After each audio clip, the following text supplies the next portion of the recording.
Welcome to Tell Me Your Story, New Paradigms for a New World. I'm Richard Dugan, your host, and I thank you so much for joining us here on the program. This program is, most of the programs, if not all of them these days, they are recorded. Now, let me explain why I'm going down this road, because many people like to say that let's do a pre-record, to which I say, how do you do that? I'd like to know how you pre-record something before you record it. I mean, it's either live or it's recorded. It's not pre-recorded. And unfortunately, I am a stickler. Why do I bring that up? Because I'm recording it on a computer. Computers have advanced. I find it fascinating that we're not really being inundated these days by, okay, it's time now to upgrade to the latest, greatest, fastest computer. I don't know how they can get any faster than instantaneous. But there's an element of computerization and digitization that I am very fascinated by, especially from a lot of the sci-fi stuff. And it has to do with artificial intelligence and its role in our lives. If you don't think that it already exists, think again. And it is slowly but surely making its way into our everyday lives, to the extent that, if I am correct, and my guest will help us to understand this as well, it is also helping us to live happier, healthier, specifically healthier, less stressed lives. And we're going to talk with our very special guest, who is going to basically talk to you and me about his latest work. Harry Glorickian is an influential global business expert with more than 3 decades of experience building successful ventures in North America, Europe, Asia, and the rest of the world. Harry, you could have just said globally. Harry, welcome to the program. It's great to have you with us. Thank you very much. Thank you for having me, Richard. Now, can I be assured that I am actually talking to the human Harry Glorickian, and not some artificially digitized intelligence on the other end of Zoom? That's correct. At this point, yes, that's. But what you said is actually possible, much more than people think. If you just take the little snippets of people talking, an AI system can actually completely reproduce someone's voice. I don't know if you remember this or not, in radio many years ago, they used to use what were called sound boards. Now you can find them online everywhere. And what they've done is they've taken voice clips of different people. You could go to Arnold Schwarzenegger, you could go to Batman, you could go to Wonder Woman, you could go to pretty much anybody. And you could say, for example, dial up on the phone, and you would start the conversation. Hi, I'm Batman, and they would respond. And then you would hit another button that would reply to or continue the conversation in such a way as that person probably would not really pick up on it. Today, we now have the capabilities of, am I incorrect in this, almost literally having a conversation with a computer. And I'm going to use that word for the sake of a better one, because that's really what it is. It may be artificial intelligence, but it's still digital. It's still, shall we say, computerized. There's still a program. There's coding that is going on. Would that be a fair assessment? To actually have a verbal conversation with it, I think we're not fully there yet. Okay. To do it via chat or text, absolutely. There's a test called the Turing Test, which is when someone is interacting with a system like this electronically, would they be able to tell if it's a human or not? And passing the Turing Test usually means that a human being cannot tell the difference. But by voice, I don't believe we're there yet. Otherwise, Siri would be a lot better at what it does. And Google.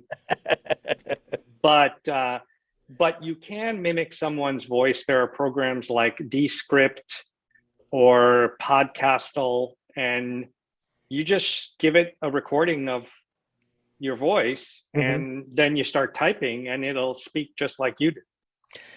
The book that we're going to talk about, among other things, and you have 3 that are out at the present time, The Future You, How Artificial Intelligence Can Help You Get Healthier, Stress Less, and Live Longer. Now, if you don't have the first element, there's no point in even having this third element, and that being a healthier you and then living longer. Well, I wouldn't want to live longer if I wasn't healthy. I can tell you that right now. And I shared this with you as we started. My father is 90 years of age. I visited him at Christmas 2021. He's still getting around, still moving, still doing stuff, still riding his exercycle. He is not a happy camper because of his health. And there are a lot of people who are younger than my 90-year-old father who are kind of feeling the same way. I'm 61 and I'm pretty doggone happy. I've made it through the bout of high blood pressure. They say that the gallbladder is one of the seats of anger in the body, and I had mine ripped out. Just so happens it was during the Olympics of 2021. And so I say I won the gold medal in the gallbladder clean and jerk. And before that, I would get, I spilled milk. Now I'd spill a glass of milk and I'd have that. Okay, let's clean it up. I mean, and that's the only explanation that I have for that. But I've also reversed type 2 diabetes in less than a month and a half back in 2020.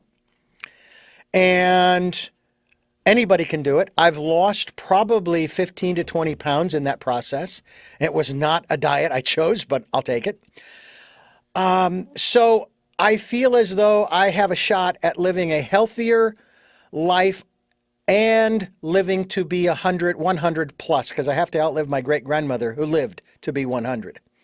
She even got one of those letters, like from the governor of the state of Arizona, who congratulated her on being a centenarian.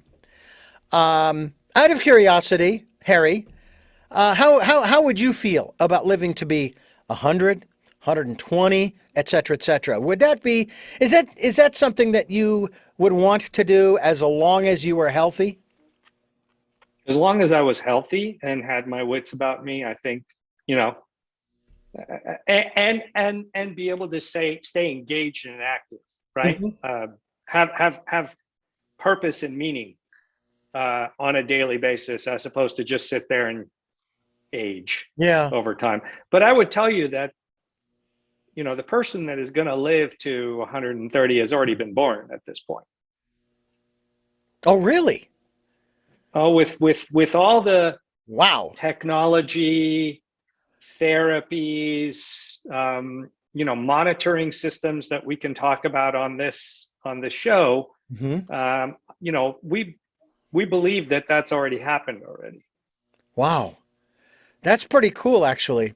Now, is it possible that someone, say, of my age could be that person? Or do you think it's somebody that's been born in, say, the last 10 or 20 years? Because now the technologies are getting better and better, where we're getting very close, I would think, to the technologies that we've actually seen on Star Trek. Maybe not the original series. Well, most of the stuff we've been pretty good at doing from Star Trek, which was an incredible driver for most of the things that you see today, like cell phones and everything else. I would say that it's somebody that's probably been born in the last 20 or 30 years, as opposed to maybe me and you that probably did a few things to our body earlier in life that we may have not wanted to do now in hindsight. But a lot of the systems that I talk about is, they're monitoring systems. You mentioned high blood pressure. Mm-hmm. Well, if you had one of these wireless blood pressure cuffs, where you could just take it at home, Uh-huh. you probably would have seen your blood pressure going up way before it became a problem. Hmm. And you You know know, the real irony? You know what the real irony is? I moved to Santa Barbara in 2006. I was never diagnosed in Phoenix with high blood pressure. Now I was 46 when I moved. My mother has told me high blood pressure runs in the family, which I poo-poo. I say, well, I don't care. I don't want it. Okay.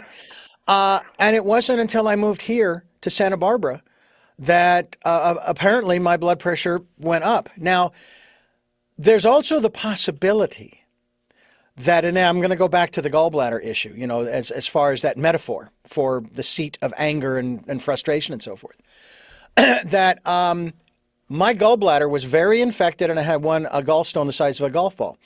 And it is possible that shortly after we moved here, maybe could have been 2, 3, 4, 5 years after we moved here, is when my gallbladder started to go down that path.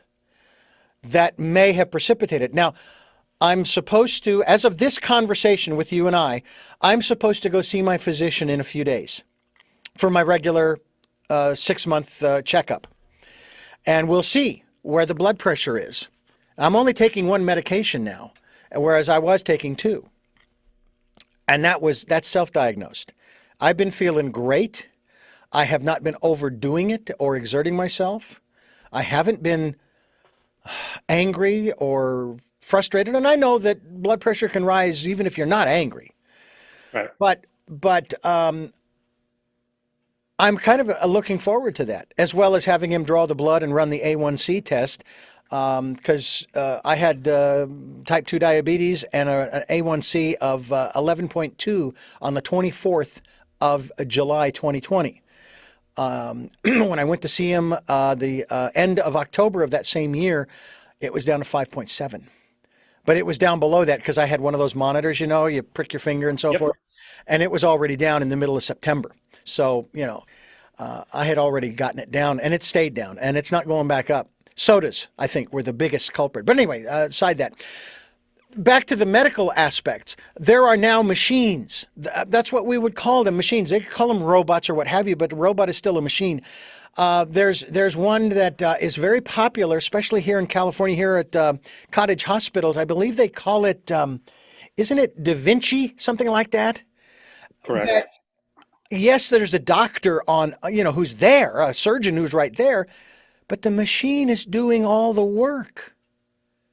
So it's a human that is controlling the arms Right. of the machine.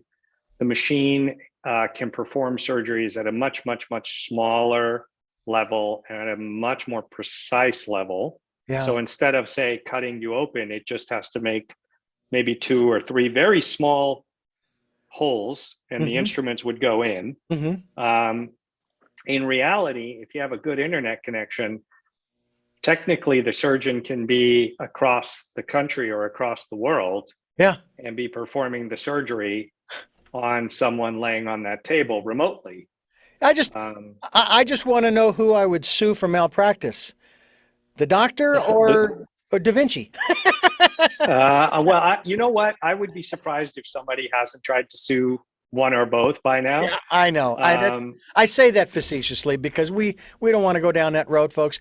But that's one of the amazing things. And do you think that eventually technology will get to the point with AI where they will input all of the patient's information, the scans, all of the blood tests, all of the medical information that has led the patient to needing a particular procedure, to where, let's just say Da Vinci with AI will say, okay, we know what we need to do. And we'll even have the technology to where we can do a continuous scan, live real-time scan of the inside of the body while the instruments are going in, which you can't see from the outside without a scan, like an X-ray or an MRI, that kind of thing, to where now you've got surgical procedures, for example, are being done now without a human controlling the instruments. so I have a hard time seeing that at this point. Um, Not that someday the technology may not be able to get there, but I think having a human what we've seen is that machine plus a human, you get a better outcome than one or the other by themselves. Okay. We're Um, talking. We're talking with Harry Glorickian, and he is the author of The Future You, and it's just fascinating stuff, and I hope you'll stay with us here as we continue talking with him, as you continue to listen here on Tell Me Your Story. I'm Richard Dugan, your host, and it's great to have Harry Glorickian on our program here as we're talking about The Future You. It's just great, great stuff because this can be so beneficial for so many people. You're also well known for your achievements in life science, healthcare, diagnostics, healthcare IT, and the convergence of these areas. You're a sought after speaker, frequently quoted in the media, and regularly, regularly asked to assist, influence, and assess influence and be part of the innovative concepts and trends. And you hold 4 U.S. patents in telecommunications as well as others pending. So you have an understanding, like probably most people do not, of the inner workings of what would create AI. Right now, the closest that I am to artificial intelligence in my day-to-day work would be my laptop that has Windows 10 on it. And every time I go to open up a program, it asks me, are you sure you want to do this? Like it's looking out for me, which it isn't. I know, it's just part of the programming. But I have to still click OK in order to continue on to do any work. That isn't AI, granted.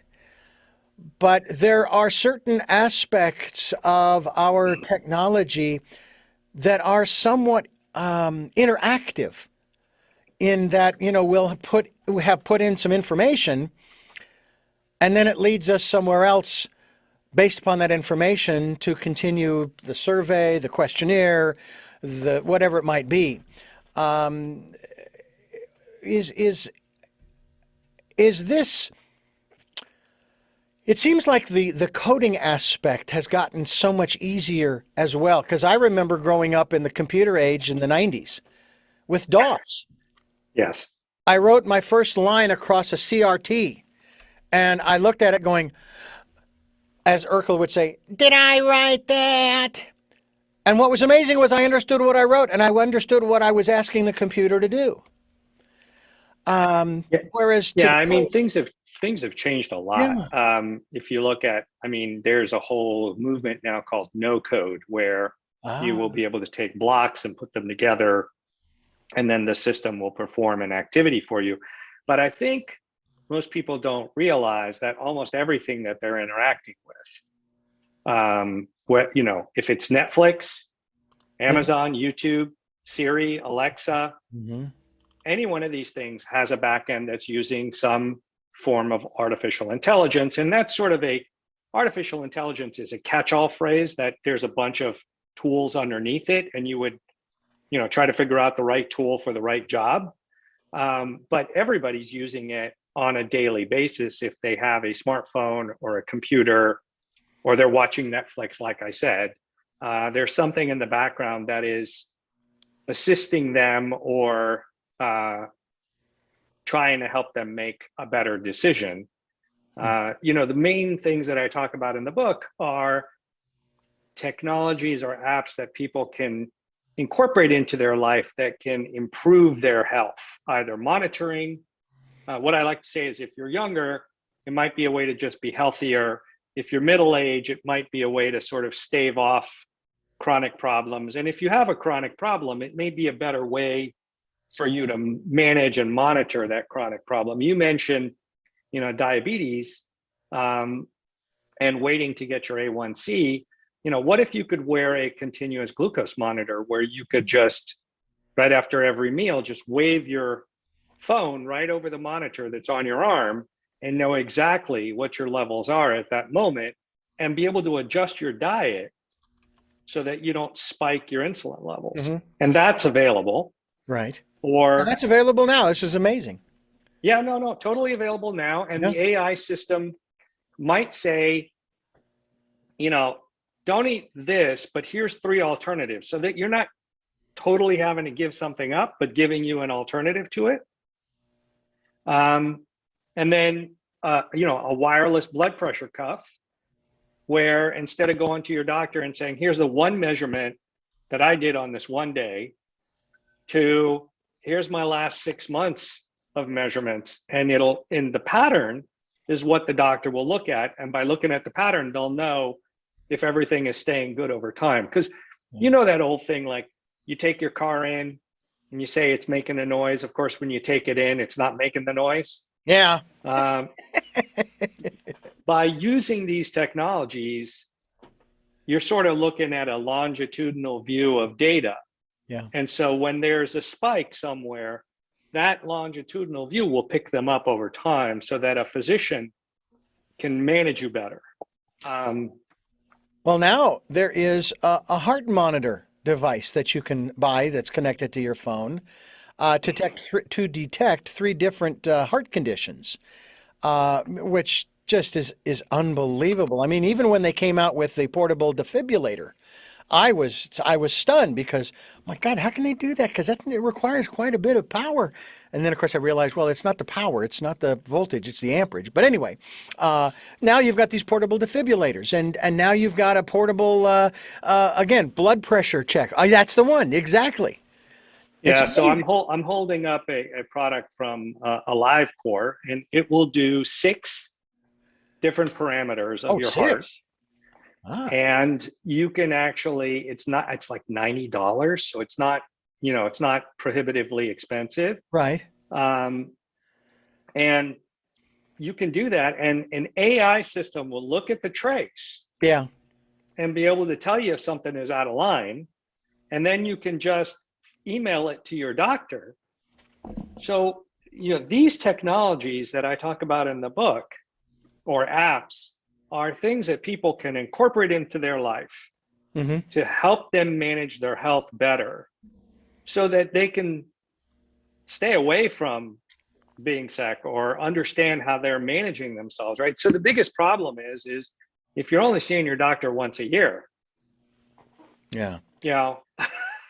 It's amazing. Harry Glorickian is my guest. We're talking about the future you. That's right, the future you, the future me. And we can have that future us today, because there are already so many incredible innovations, specifically, as we're talking here, in the medical and healthcare fields. And we're going to continue talking about those things as we continue here on Tell Me Your Story. I'm Richard Dugan, your host, and we are so pleased to have Harry Glorickian on the program today. God, what a brain you've got. Plus the fact that, and only those who are watching the YouTube channel know that Harry and I have the same barber. And that's why and I put mine in parentheses, are so smart, so intelligent, so intuitive, and all that good stuff. But I want to dive into something, Harry, that I find that is going to be a little bit of a challenge for one of our institutions. Okay, not the medical institution. Okay. And that is the fact that what you are engaged in helping people to be healthier, stress less, and live longer, is totally contrary to, and again, this is public perception, of what the pharmaceutical companies want. They don't want you to be healthier. They want you to be sick so that you can take their medications. And one of the scariest things about that is I was watching one of those commercials for a pill for a particular heart condition. The scary part was when they went to the side effects. The heart condition you're taking the pill for is one of the side effects. It's like, are you kidding me? Now, it may be only 0.5% of all those people they tested during the trials and everything had those conditions. All right, maybe so, but still, it's like, are you kidding me? And then they tell you, and don't take this pill if you've had this, you've done that, you've gone there, you've been now. And I'm sitting here thinking, why don't you just put in there, if you eat, drink, and breathe? you know? But there is that counter that almost seems as though it's going to eat into part of our economy because there are so many people who believe the economy is more important than life itself, it seems. So Richard, let me add. So, you know, knowledge evolves over time.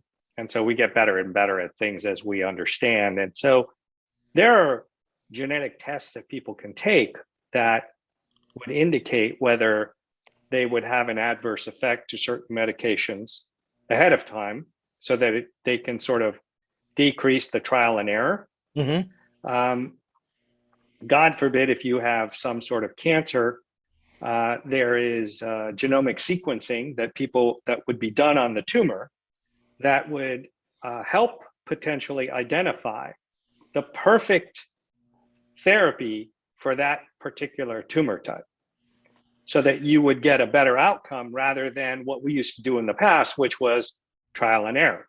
Mm-hmm. So the technology is moving forward quite quickly. And I talk about a lot of these things in the book, hoping that anybody that reads it will have a couple of takeaways that will make them more knowledgeable if they end up in these situations or they have a loved one that ends up in this situation, understanding how they would approach this more with more information. And with more information, you can sort of hopefully get to a better outcome than you would have without it.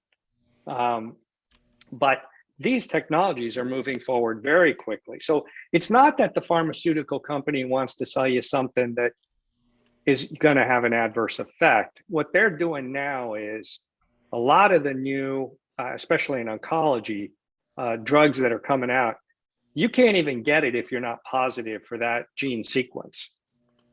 So that it's a much more targeted medication that will hopefully have a positive impact on the tumor. There's a technology called CRISPR technology. Yes. Which I also talk about in the book, where now we can go in and make a single letter change in a gene that might be diseased in your body and completely reverse that disease. Sickle cell is actually the first one, Mm-hmm. or one of the first ones that they've done. I saw the report. Blindness, childhood blindness is another one. And basically that's one dose and you're done. Wow. I was born legally blind with 3 different conditions: nystagmus, stigmatism, and cataracts. And of course, these were all hereditary from my father's side of the family. Now, it skipped my 2 older sisters, but then hit myself, my brother, and my 2 younger sisters. Since then, I've had a lens implant, probably still have the nystagmus and stigmatism, and I have lost vision in my left eye due to glaucoma. I've often wondered, and I don't know where AI comes into play with this. Every 7 years it is said that we have a brand new body because the cells are constantly sloughing off and regenerating and so forth. So that every 7 years you have a brand new body. And I asked the question, I says, okay, if I cut my hand and it heals back, unless there's a scar, you would never know that I cut my hand, right? Mm-hmm. Then why, if after 7 years, doesn't my left eye heal back to, let's say, a normal, say, 20/20 state in terms of regenerating back to the kind of cells that would allow me to see out of that left eye? Or for that matter, the right eye in terms of, even though I have a lens implant and so forth. And that's always fascinated me as to why that does not happen. We have other animals, creatures on the planet, they'll lose their tail and it'll grow back. You know, it's like, okay. There are people working on regenerative Yeah. medicine approaches. And there are some advances being done in that space, especially in sort of veins and arteries is probably the first place where we're seeing that happen, but you're seeing some rapid advancement in that space. Yeah. So stay tuned. But from an optical perspective, There is an AI system where you would take a image of the eye and it would be able to diagnose immediately diabetic retinopathy. Google is working on also a scanning system that you'd look in, it would take one image of your eye and diagnose 50 diseases from that one scan. So you can imagine in the not so distant future, and when I say that, I'm like the next maybe 3 to 5 years, Wow. you could see something like that at CVS, where you'd walk up, look into it, it would take an image, be able to identify if there was a problem. If there was a problem, it can then say, can you step into this booth?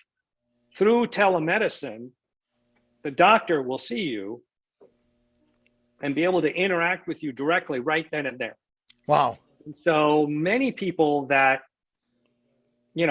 might not go to the eye doctor to have that exam done could do it on a regular basis because it might be part of their insurance, or it might only cost a short, few bucks to get it done. But these technologies are making this care available, and it's deflationary because every year that technology does more and more for the same price or less. We're talking with Harry Glorickian, and he is the author of the book we're discussing and the concepts, The Future You, and I hope you'll get a copy of it. I hope that you will go to his website.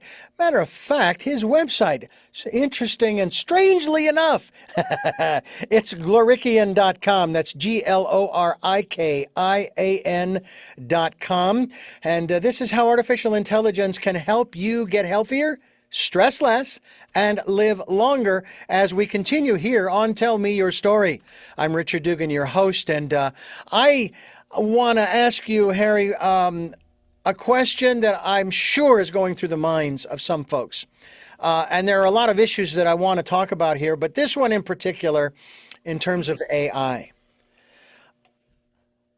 Where's the line between helping us to live healthier, quality-filled lives and playing God? I don't exactly know how to define the second part of your question. Well, what I will tell go you is, ahead. like, right, knowledge is power, right? Mm-hmm. If you don't have knowledge, you're sort of one step back, right? Can't fight a war if you don't understand what's happening on the field. Right. And what these technologies do is bring knowledge to everyone that utilizes them. Mm-hmm. Whether it could be something as simple as a wireless scale where you can see, my weight's going up after Christmas. Maybe I need to course adjust in January. Something as simple as that can have a profound long-term effect on your health and wellness. Mm-hmm. So I don't know if that's playing God per se, but it's empowering you with the knowledge to take care of this thing, this body, this machine that we use every single day, right, to last longer so that you can have a healthier, better outcome. I mean, me and a bunch of friends are like, God, one day you just want to sort of drop over, like just put, like somebody pulled the plug on the machine, rather than, deteriorate over time. Yeah. And, I think a lot of these technologies will give you insight into postponing or even potentially completely avoiding that deterioration. Now, if you're born with a genetic, disease, that's, well, it is what it is. Yeah, but with the technologies, as you described with CRISPR, we're getting to the point now where we can almost weed out some of those genetic issues. I'll call them genetic issues. You can actually go in and fix some of them. Yeah. I mean, I talk about in the book, there's a number of places that are now doing genetic sequencing of newborns. and they're identifying issues that can be fixed right then and early on, Right. so that the child doesn't have that problem later on in life. Right. And so, like I said, the information gives you the ability to Right. know what you need to fix, or know what you need to watch. You hate it when somebody shows up at the doctor and, like you said, they have high blood pressure, or now they're full-blown diabetic. If they knew ahead of time, most, not all, will make a course correction and hopefully be able to avoid that issue. Well, it's also been said too by others we've had on this program dealing with alternative health, wellness, preventative health care, and so forth, that there are people such as myself, using myself as the example, who prior to getting or prior to achieving type 2 diabetes, that up until that point, I had the potential for type 2 diabetes. It did not mean that I would get it, but that if I went down a particular path, kind of like your example of the wireless scale and, my weight's up, so I need to course change. If I have the potential for that, then I can then use my brain to say, okay, what do I need to do to avoid that potential becoming a reality, because I don't want it. Because there are a lot of other things that come along that are going to do me in if I go down that particular road. So, yes, if the best predictors are family history. Mm-hmm. So if you have it in your family, you should keep an eye on it. But just like everybody, you sort of, life gets in the way, and you're not on top of it on a regular basis. But if you had, something that was monitoring it, that every once in a while you glance at and you see, hey, this line looks like it's going in the wrong direction, it sort of keeps you on track, right? Like a lot of these exercise programs will have sort of ways to gamify, make it fun to participate, and keep the person engaged. If you're driving your car and there was no gas gauge, you could try and count your miles and know when you're going to run out of gas, but at some point, car's going to stop, right? Mm-hmm. And then you're in trouble. But having a gauge there, or having that early warning signal that says that something is headed towards a problem, gives you a chance to sort of manage it before it becomes a problem. And that's what a lot of these accessible technologies now really bring to bear. Something as simple as monitoring your sleep. If you don't get enough sleep, or get enough of the right sleep, things break down really quickly. Remember, like when you want to torture somebody, you deprive them of sleep, things go wrong pretty quickly. Yeah. And so if there's a way to optimize your sleep because you're monitoring it, there's a whole bunch of diseases that you might be able to push out, because your body is given the time to fix itself while you're sleeping. Yeah. Speaking of sleep and also the issue of weight loss, I used to have a real problem with snoring. Now, this was when I was between 190 and 200 pounds. Now, I'm only 5'9". Okay. So, but I will tell you that the number didn't feel good. It wasn't the weight that didn't feel good. It was that number. I says, 200, that's not me. I actually reached 200 pounds. I'm going, that number's not me. So as soon as I brought the weight down, my sleep apnea and so forth, I don't know if it actually went away. I know that my wife would tell me if I was snoring and keeping her awake, but so far in the last few years, she hasn't said anything. So I'm going to take it that I'm probably doing pretty good. And the thing that people don't realize is when you lose weight and you see that on the outside, you're also losing weight on the inside. Okay. Correct. And so this is the way I've looked at this. If you increase the weight, you can see it on the outside, but that means that on the inside too, the tissues are now coming closer together and compressing different things. So then the body has to compensate with inflammation in order to protect those areas, and it pushes away and you get the swelling and all that kind of stuff. Whereas if you drop the weight, the body isn't going to compensate. my aches and pains in my knees. And now I did have to have arthroscopic surgery on my right knee for a torn meniscus. Pretty typical kind of thing for people who, I bicycled a lot when I was a younger, up until about 36, 37 years of age. I love walking, and I had to have that repaired. Once it was done, I was good to go. I have been fabulous on that knee. My left knee, on the other hand, though I haven't had it checked, every once in a while, if I overstress it, it'll swell just a little bit. Okay. Mhm. So I've kind of learned and listened to the body. So this kind of goes to the next subject I want to talk about, incorporating AI into our healthcare plan, as we continue with Harry Glorickian here on Tell Me Your Story. And we're encouraging you to go to glorikian.com, which we will be linked to, Harry, so people can find out more about you and your book, The Future You, here on Tell Me Your Story.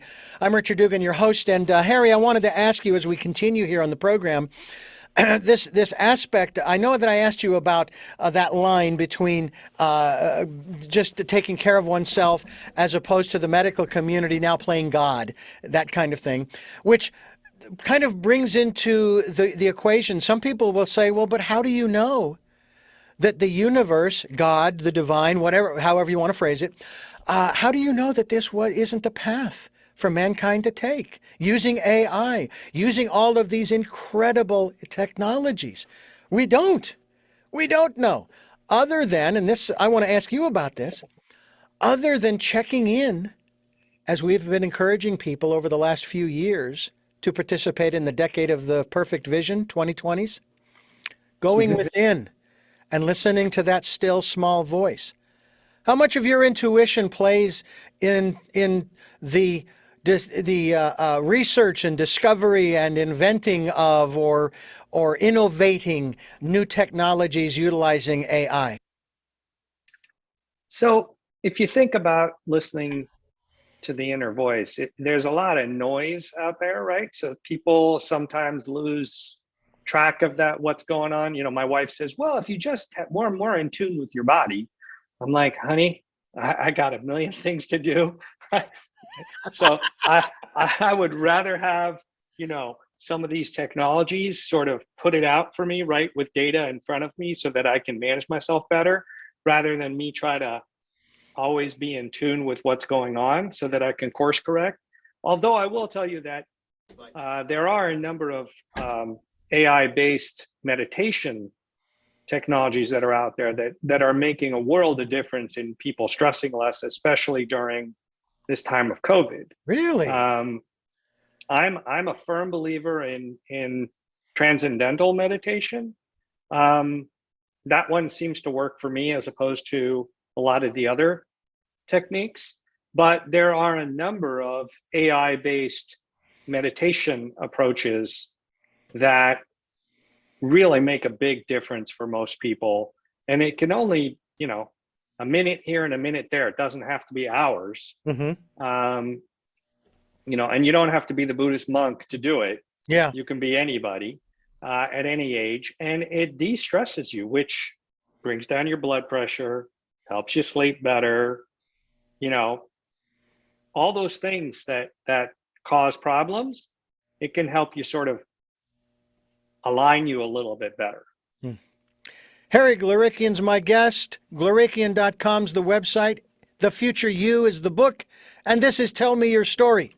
I'm Richard Dugan, your host, and I wanted to ask you, Harry Glorickian of Glorikian.com, about sort of the next level of AI, the next, the progression, I guess, is really what I want to say, because I know that the technologies are there to allow AI to learn independently of coding. In other words, built into the programming is this feature that says, as you gather more information, more input from the outside world, you are going to start, quote unquote, thinking for yourself. So that would be, sort of what people will categorize maybe as super AI. And I don't think we're anywhere near there at the moment. Mm-hmm. But if you talk about things like narrow AI, where you're having it do one thing really well. It can learn incredibly well on that one topic, right? So one example that everybody will understand is, training an AI to recognize a cat, right? There's gazillion cat videos on YouTube. So Yeah. training it, you've got a big enough training set to train that system. But where we're seeing huge advances in this area is looking at X-rays, radiology scans, where the AI system can scan it and identify it for the doctor, to say, hey, look in this one spot. Or we just had the first prostate pathology system get approved by the FDA, where the system can help the physician identify the prostate cancer much faster than, say, the human being on their own. The two together have a higher percentage of catching it. So in these narrow AI areas, we're seeing advancement happen very, very quickly. It is incredible to think that man is almost literally creating a new, can I call it species? It may be digital, it may be mechanical, it may be a lot of different things. It's not biological. It's not necessarily carbon-based, as we are, as they say.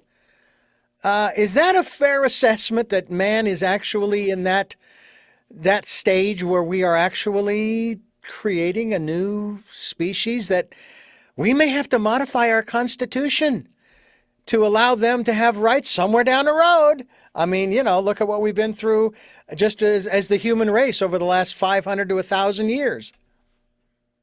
Yeah, I mean, if you look at what everybody who's really living, eating, sleeping the space says, I don't necessarily see that becoming a problem. The biggest thing I'd probably be worried about is, autonomous AI weaponry. That would be my biggest worry if I was thinking about that. Also, people don't realize that, a la Facebook and other groups, that, you have a lot of information out there. If I have a lot of information out there, I can manipulate you without you realizing that it's happening. Mm-hmm. Those are the areas that if anything worries me, those are the areas I worry about. Mm-hmm. Worrying about Commander Data from Star Trek showing up tomorrow is not, although that would be really cool in some ways, that is not anything that I'm expecting tomorrow. But there are robots being created that will, there's one company I've been looking at where the robot will interact with children to play with them and encourage them to do what they need to do. In other words, if they're in the cancer ward and they're not hungry, the robot may say to the child, well, if I need to go power up to play with you more. Don't you want to go eat so you can play with me? And that encourages the child to then have something to eat. So there are systems like that are evolving. Uh-huh. Now, I realize that this question has already been answered by you in the last 48 minutes of this program, but I'm going to ask it anyway. Okay. In regards to AI and all of the pros and cons, self-determination versus predestination, et cetera, et cetera, et cetera, the question that I always put forth when it comes to a lot of these new technologies and things that come about is, just because we can, does that mean we should? Especially with what you just proposed as one of the cons to AI. There's a bunch of stuff that we probably shouldn't. But the best way to defend yourself is be knowledgeable about what's going on. I mean, if you're not knowledgeable about it, it's the knowledge is out there, so you got to try to at least be on top of it. Right. So I would not take information blindly. I'd sort of, take a look at where it came from and dig into it a little bit more. But it's happening, and it's happening at a scale time scale that is, it's even, shocking to me sometimes how quickly things are turning. I'll give you an example. When we sequenced, God, now I forgot the name of the thing we sequenced. Holy crap. It's okay. It was one of the early, things that could have been a pandemic, and it took us 3 months to sequence the first one. Well, coronavirus, we sequenced that in 48 hours. And so pretty soon you're going to be able to see that we'll sequence the next one in 24 hours, right? And so the speed of these changes is happening at a breakneck pace. So I encourage people to sort of at least have a basic understanding of what's going on, so that they're not caught off guard. I know too that our governments are having a difficult time with this continual changing of technologies and so forth, because I think it was in the 90s or something like that, or maybe the early 2000s, where our Congress here in the US, basically they had no laws governing social media and smartphones and all of that aspect of technology in terms of privacy and what have you. There really weren't any laws on the books to govern that. So they had to come up with new laws because they hadn't kept up with the technology advancements. And I have a feeling that the same thing's going to happen in this realm as well. But, that's kind of the way it goes, because the same thing happened, but at a much slower pace, when we went from the horse and buggy to the horseless carriage. Yeah, whenever I get the chance to talk to policymakers, my request from them is you got to be ahead of it.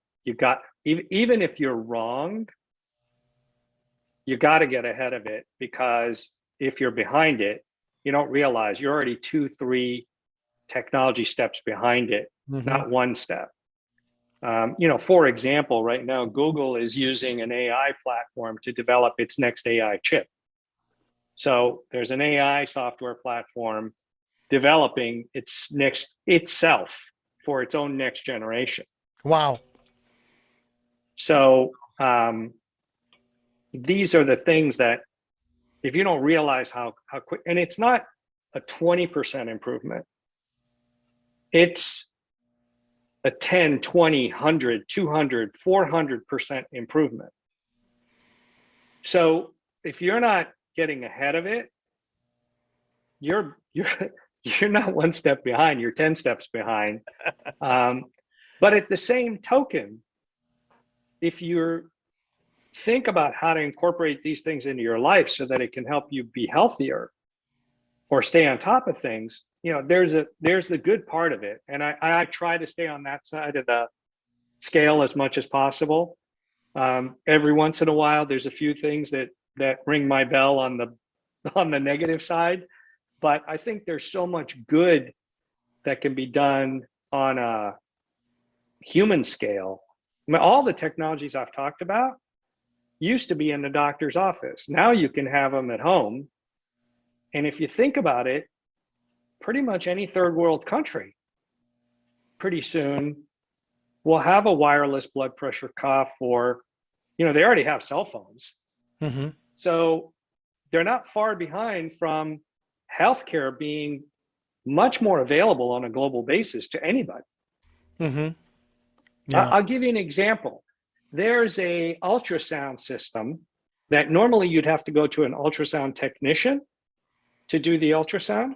The system will tell the user, who has no experience at all, move a little to the right, move a little to the left, tilt it this way, tilt it that way, and you will get an almost perfect ultrasound done by somebody that's had no training. Yeah. I often joke with people when I'm training them in my field of broadcasting on the equipment that we use and the software that we use for sound editing. I said, it's simple. It's just very easy. Well, yeah, that's easy for me to say because I've been doing it for over 40 years.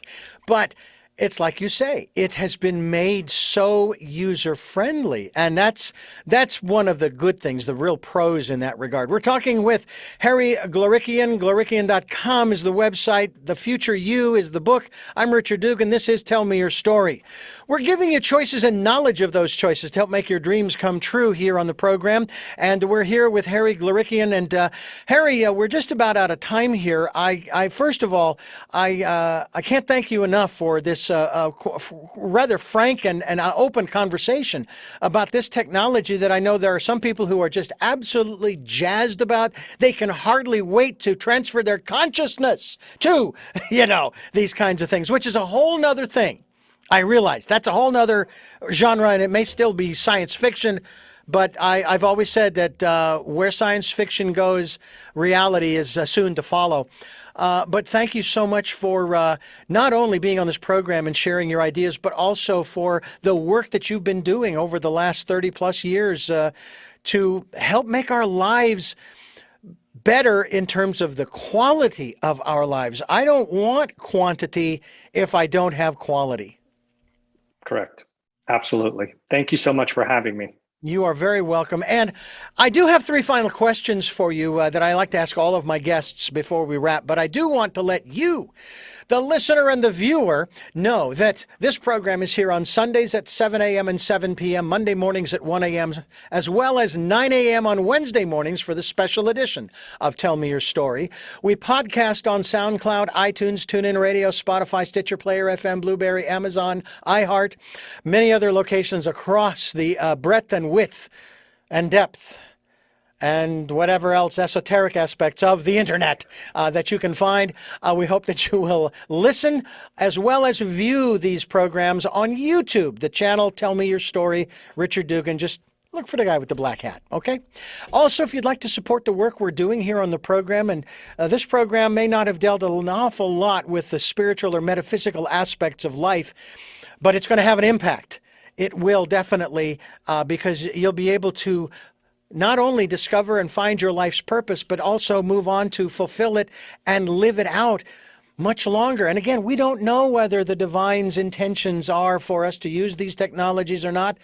But I'll tell you what, if it makes our lives better and the quality of life better for everybody, then I'm all for it. I also want you to support us if you can. We have a PayPal account for your security as well as ours. When you go to send any contribution to us, it's going to ask you for the email address of the receiver, and mine is richard@richarddugan.com. That's richard@richarddugan.com. And also participate in the Decade of Perfect Vision, the 2020s. We ask you to spend some time going within, listen to that still small voice in that quiet, calm, peaceful place, that inner space that is absolutely 100% guaranteed safe for you to be in. All right?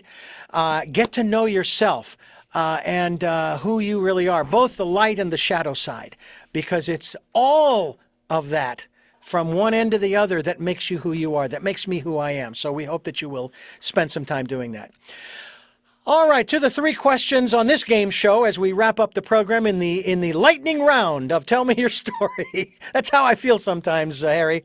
The first question is, who is Harry Glorickian?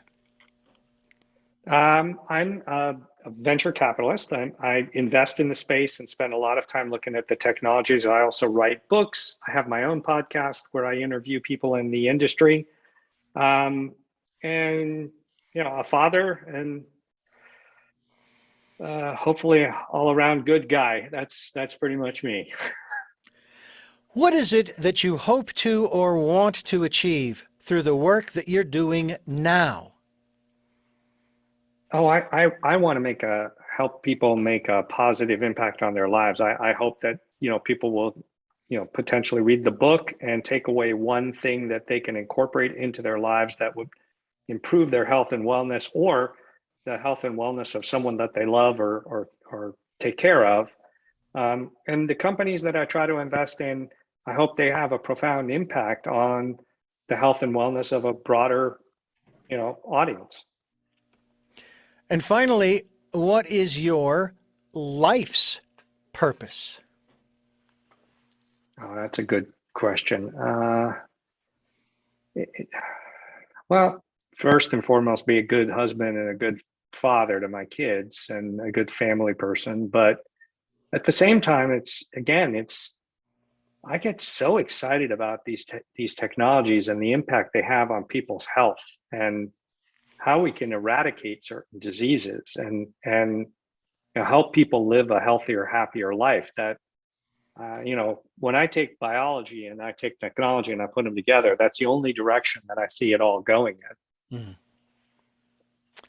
Well, Harry Glorickian, thank you again for being here with us here on the program. We hope to have you back again to talk more because you have a couple of other books out there. Matter of fact, tell us about those two other books real quickly, if you would. Well, one of them is a textbook. It's about how to commercialize diagnostic products. Okay. And the other book is called Moneyball Medicine, which was my first sort of let's say a normal book as opposed to a textbook, which describes how data and technology is going to change medicine and life sciences. Well, Harry, again, thank you so much for joining us here on the program, and to your family for giving us this time with you. We continue to wish you much success in the work that you're doing to make our lives healthier, less stressed, as well as longer, with all three elements working together to help make this world a better place. And we appreciate what you have contributed to our world already. And I thank you for listening to and watching Tell Me Your Story, New Paradigms for a New World. We are giving you choices and knowledge of those choices to help make your dreams come true. Until our next broadcast, podcast, videocast, love to lol.